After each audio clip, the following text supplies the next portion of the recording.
Okay, minasan, konnichiwa, Zamurai Engineer desu. So in this resumption of our live lecture, we will continue with the manual on rupture limit state. We already talked about the theory, the concept, line behind what are the principles involved in analysis and design. So now let's go to the actual values that we can take out, or the equations that are involved coming out from the code itself. In this view, let us first have our sound check confirmation.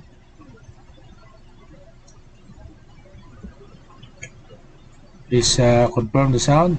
Anyone?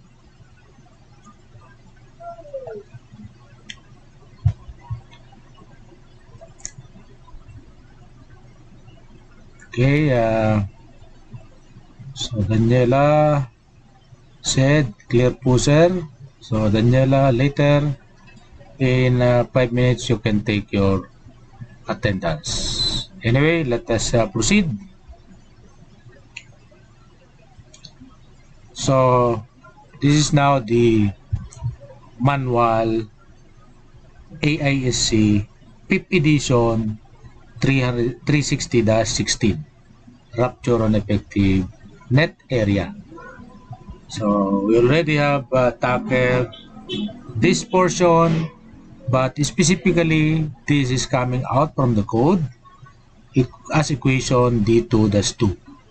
So nominal tensile force is equal to ultimate times effective area. So now we will need the ultimate tensile force times the effective. We need effective. So, and because of that, it will result to rupture, because ultimate, as we already know, is the maximum amount of force. In this failure mode, we have the value of our reduction factor phi sub t is equal to 0.75 and omega sub t is equal to 2. Okay, so what do we mean by effective net area? It accounts for any holes or openings, potential failure planes not perpendicular to the tensile stresses and effects of shear lag. So the last component, the last concept that we talk about is the shear lag. Okay, and we have actually two physical dimensions that would allow us to analyze the value of effective net area. Okay, and what is its relationship to net area? So first, net area is net width times thickness. So we are assuming that the thickness is constant, and if the thickness is not constant, we already have the example estimate wherein we average the thickness. Okay, so this net area modify gross area to account for the following. What are those? Mainly holes, notch, openings.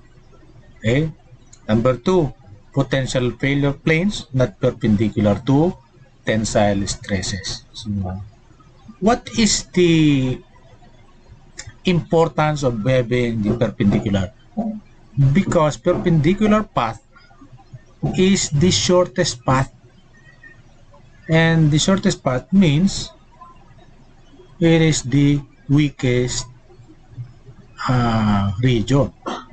So if the shortest path is perpendicular and added into it holes, openings, and notches, therefore that way we can focus our attention so that we can design the element better. So that is the way we are actually doing our computation.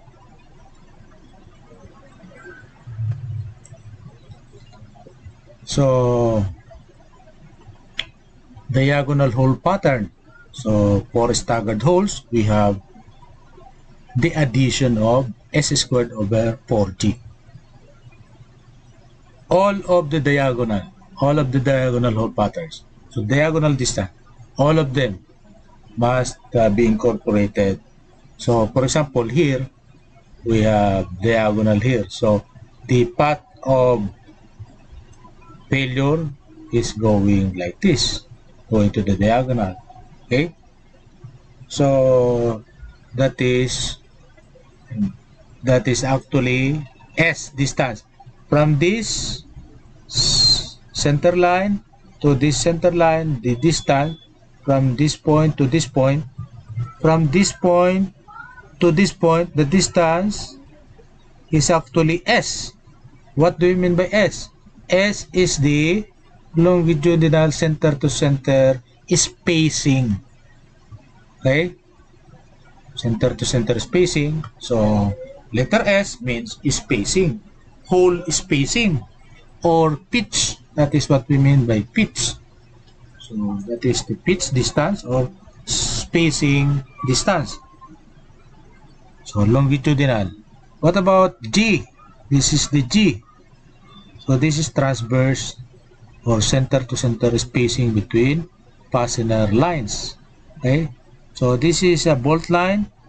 This is transverse fastener lines or gauges. Okay, gauge. Letter G, gauge.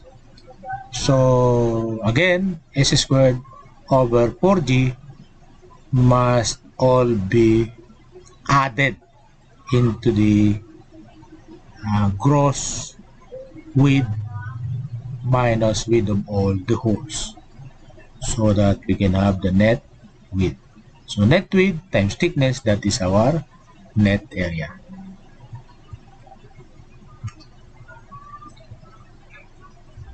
What about holes or openings? Section B 4.3b use 1/16.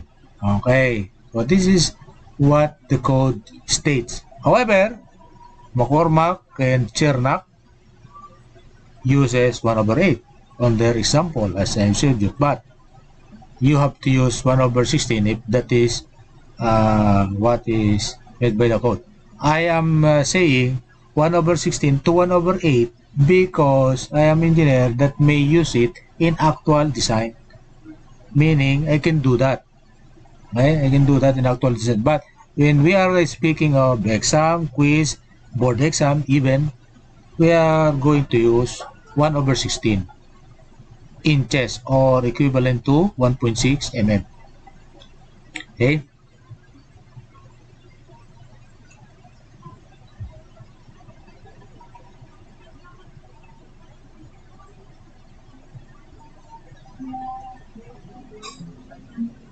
So, what is the reason for that? Again, the reason for that is the manufacturing, fabrication, or production, or drilling, okay, of holes. Then, when considering the angles, okay, find gauge on page 1 of 52 of manual, table 7, the 7A, workable gauges in angle legs unless otherwise noted. Okay, workable gauges in angles. So we cannot arbitrarily put the holes in staggered fashion. So we must follow some recommendation of angular, okay, diagonal orientation between the holes. Okay, so it is found in this specific manual. So I am searching for my copy of AISC manual and I cannot find it. I cannot find my own copy. So I know I have this manual but cannot find in order to show you right now. So maybe I will show you later on, but just to remind you, your copy, open your copy, or follow the lecture in referencing to the actual manual or the table being shown here so that you can gain experience.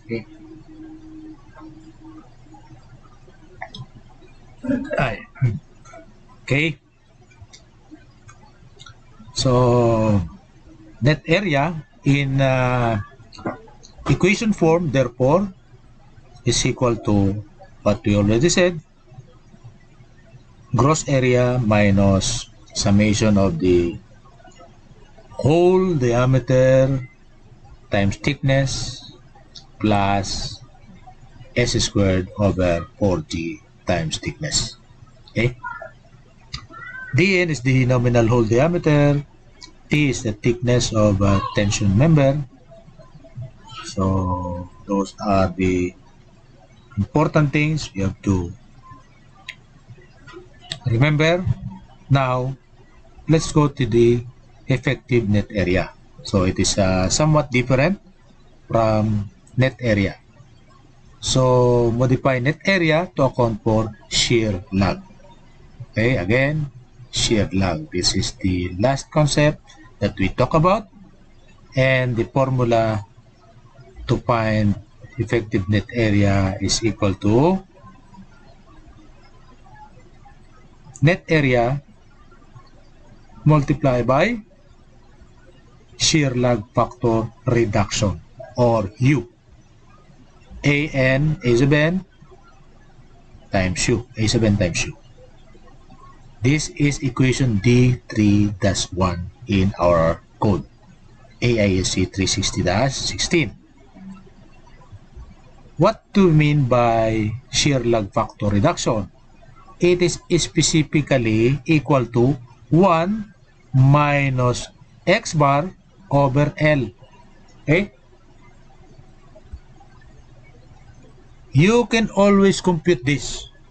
You can always compute it. Or if the table is given, which is table D3-1, you can take a look at the table instead.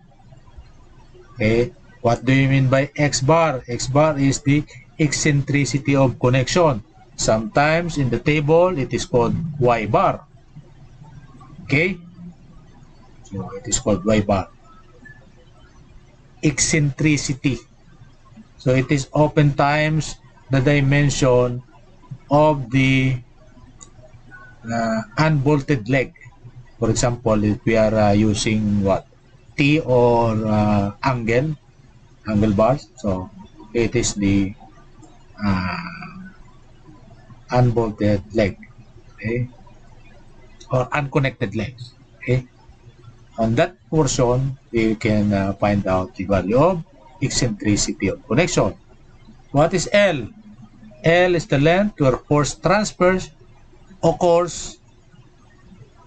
Okay, length where force transfer occurs, meaning if there are, for example, in specific example that we have gone through, we have bolt line 1, bolt line 2, and bolt line 3. In the distance from the center of bolt line 1 to center of bolt line 3, that is our L. Okay, that is where the force transfer occurs.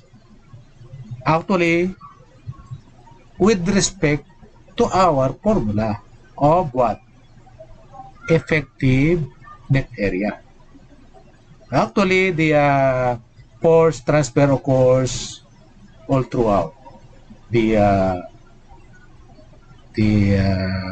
element then subsides up to 0. However, we are focused on taking a look at the weakest region, the weakest region. We want to find out this value right on the bolt line number 1 or the leading bolt line, the leading bolts. Okay, because when we are talking of tension, the leading bolt is the nearest to the application of the tensile load. Okay, so that is, again, in order to find the factor or the shear lag factor reduction, that is reduction meaning it is supposed to be less than 1, equal or less than 1. If x bar is 0, that is equal to 1. Meaning, if there is no eccentricity, okay, there is no eccentricity, then this is equal to, x bar is equal to 0, then u, or the shear lag factor, is equal to 1. And it will go smaller and smaller as the eccentricity becomes larger. That's why we don't want eccentricity. Okay, particularly in tension, we don't want eccentricity. And also we want L to be far enough, to be long enough.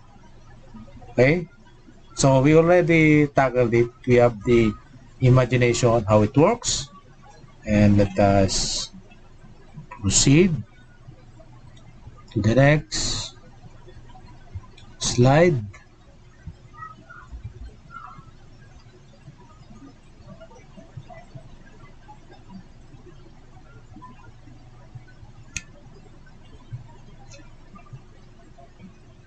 Okay, actually this is the last slide.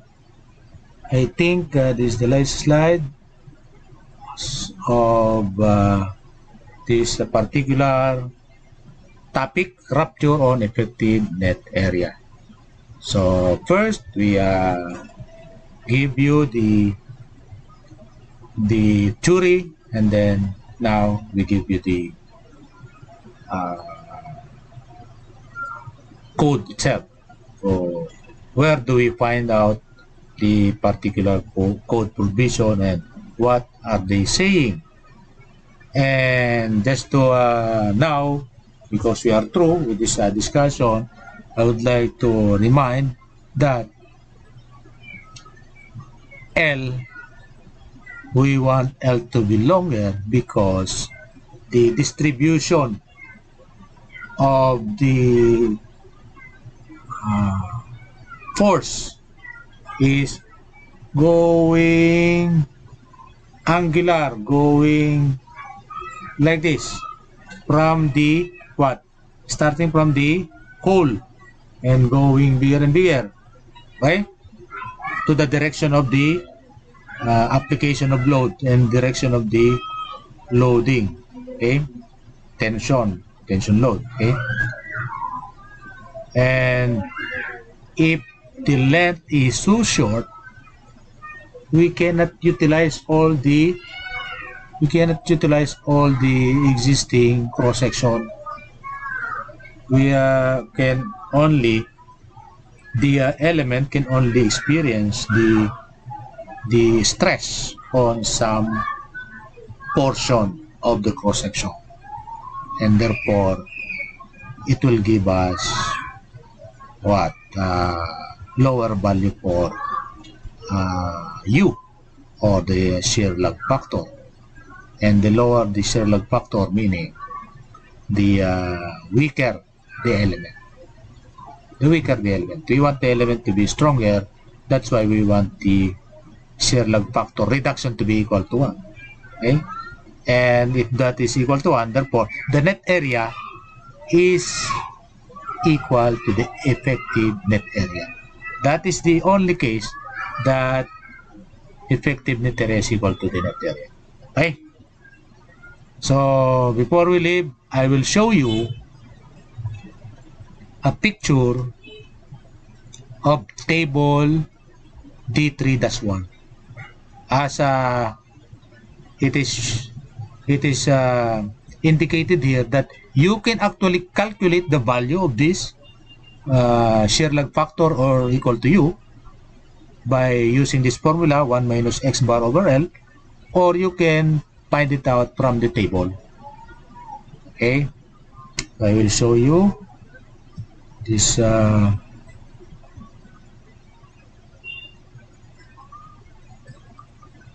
okay, let me show you exhibit. So I will show you shear. Where is the shear? Shear lag. Okay, here. So we have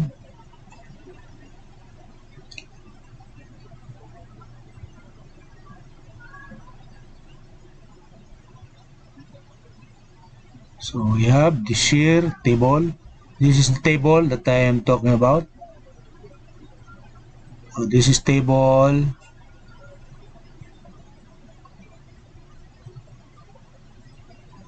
D3.1. Okay, shear lag factors for connection to tension members. So I think there are 8 cases. Am I correct? There are 8 cases. So case 1 is where all tension members, where the tension load is transmitted directly to each of the cross-sectional elements. Okay, so directly we tackle this on the theory part of this specific live stream topic. Okay, so each of the cross-sectional element by fasteners or wheels. So that is the most efficient use of this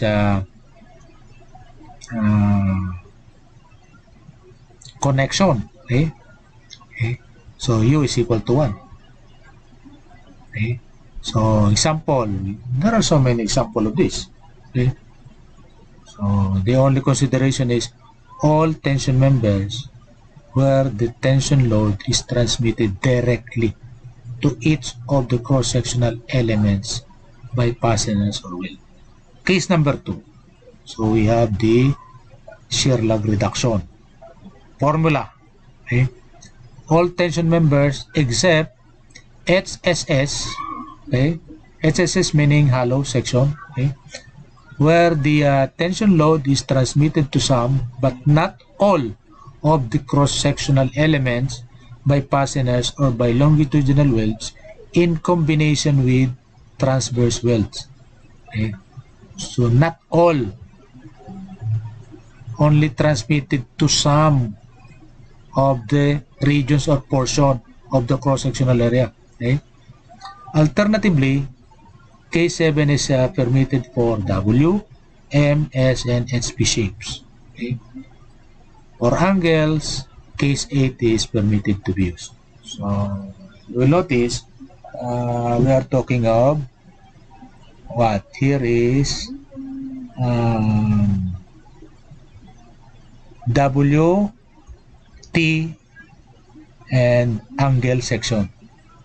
Okay, so as you can see from the example,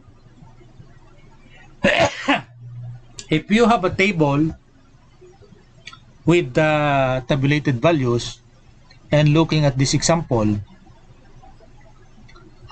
you will have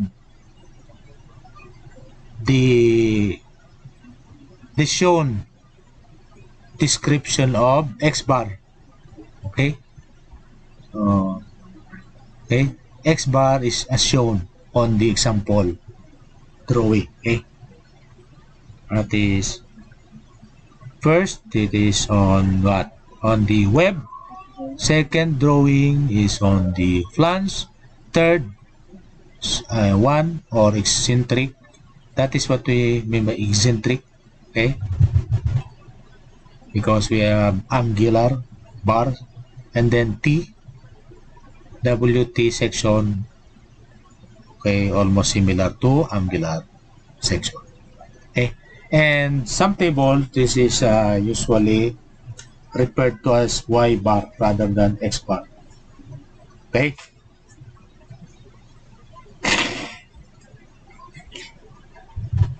Okay, let us go to case number 3.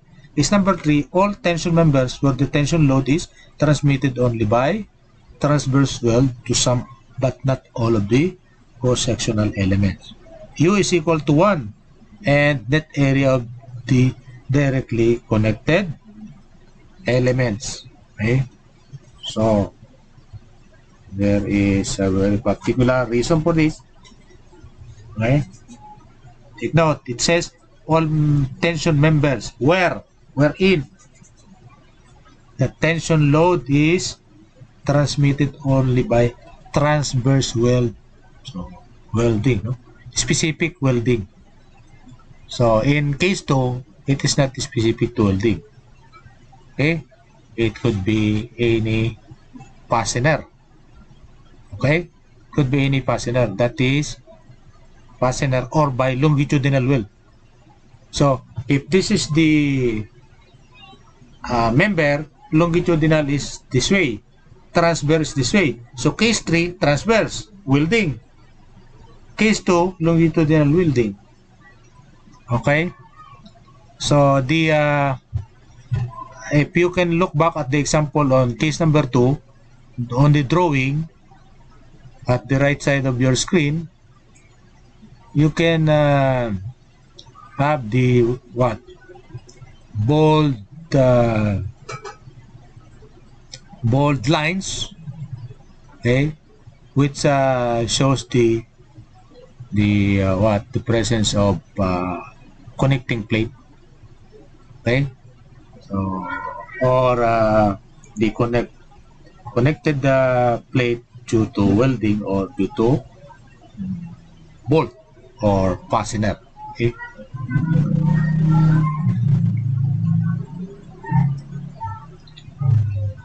so let us go to the case number 4.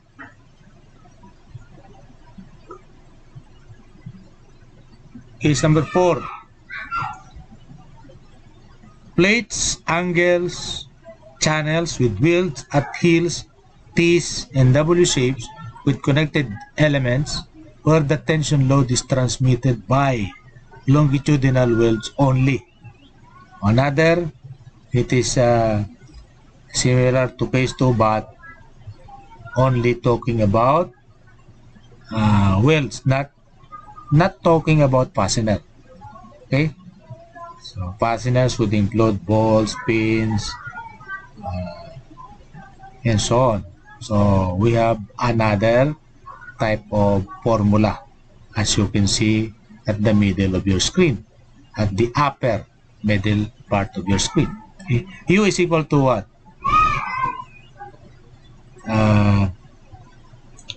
3L squared over 3L squared plus W squared times quantity 1 minus X bar over L. So almost the same formula, 1 minus X bar over L, but there is what? There is a what? Proportionality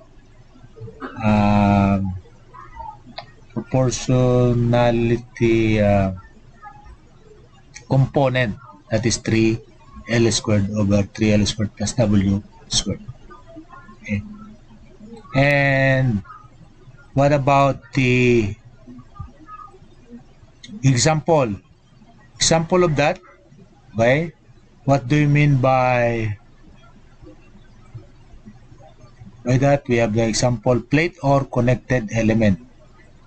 As you can see, the bold lines, okay, or the thick lines, top and bottom part, they are the longitudinal welding. Okay, the longitudinal welding described by L1 and L2.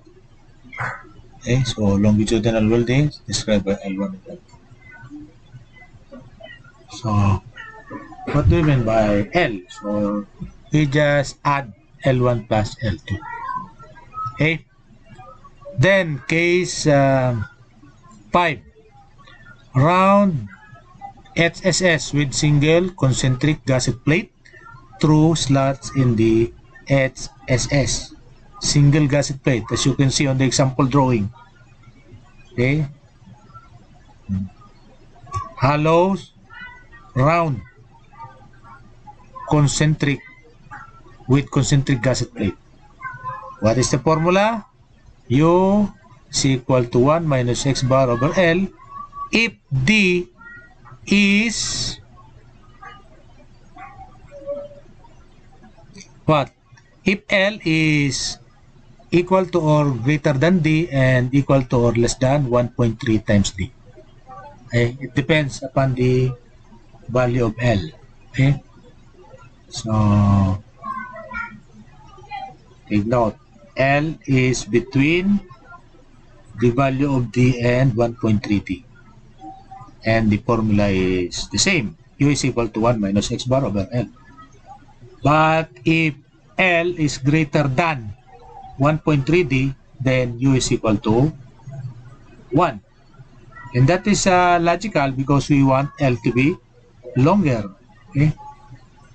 And on the other hand, x bar is equal to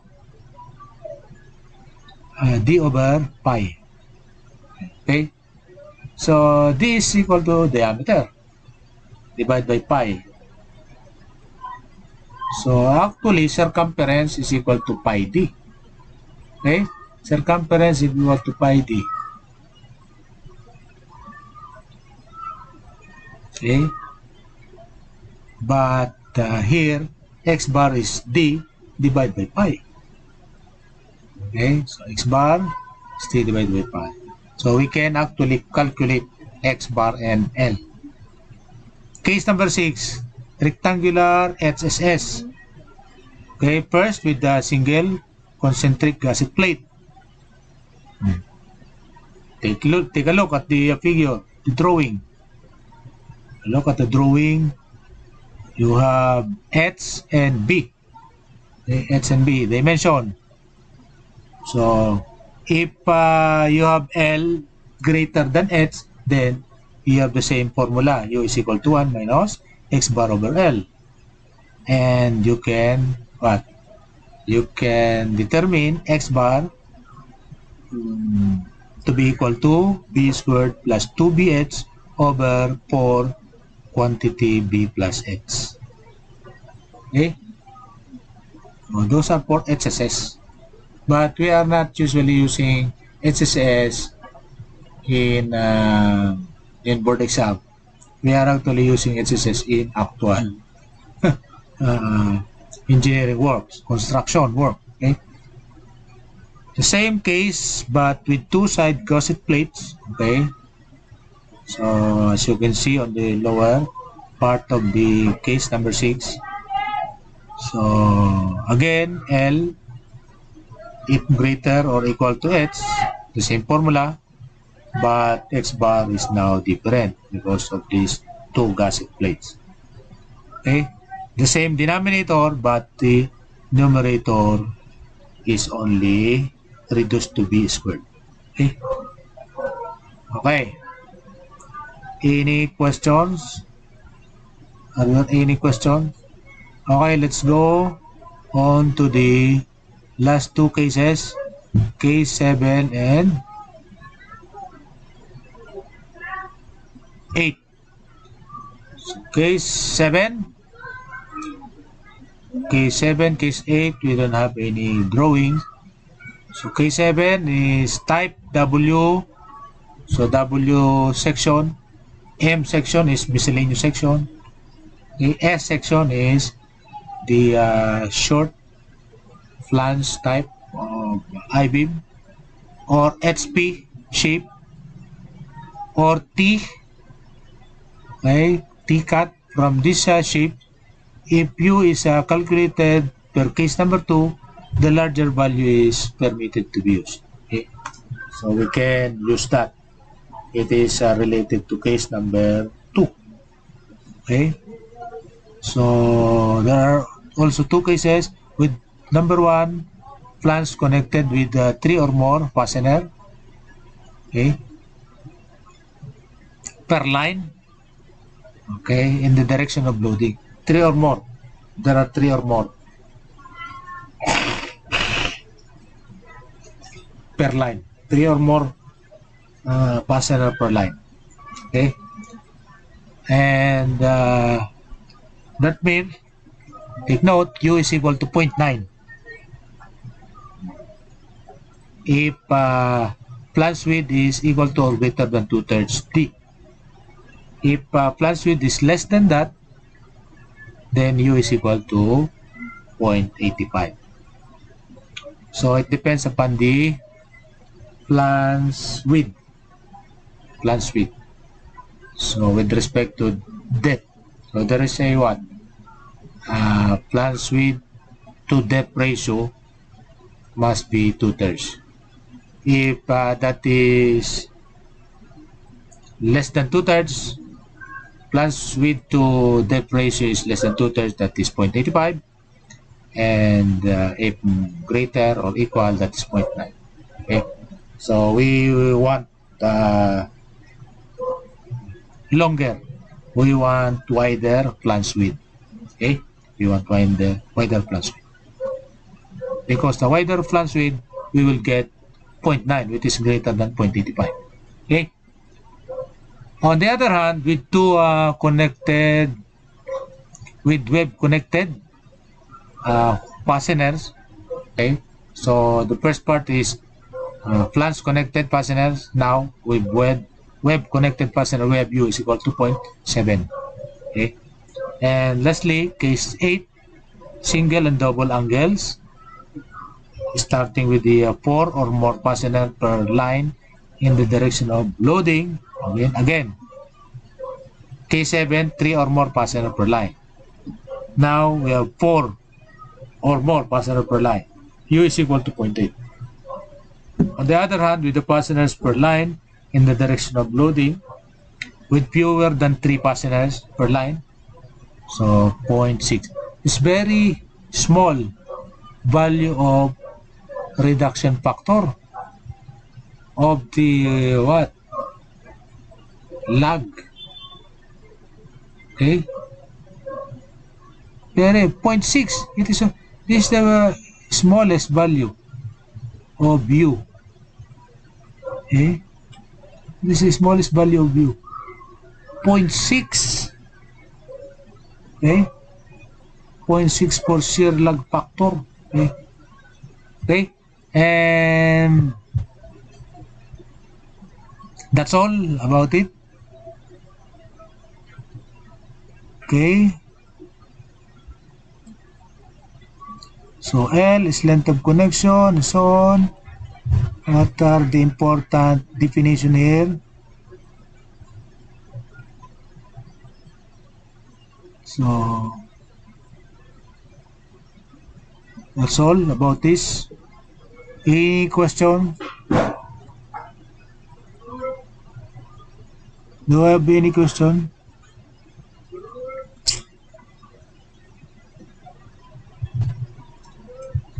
Okay. So that ends our present live stream. We will make the last live stream for the day after this one. So there are no questions. See you on the next live stream module. Again, this is Dr. EYPEI, preaching engineering for nation building.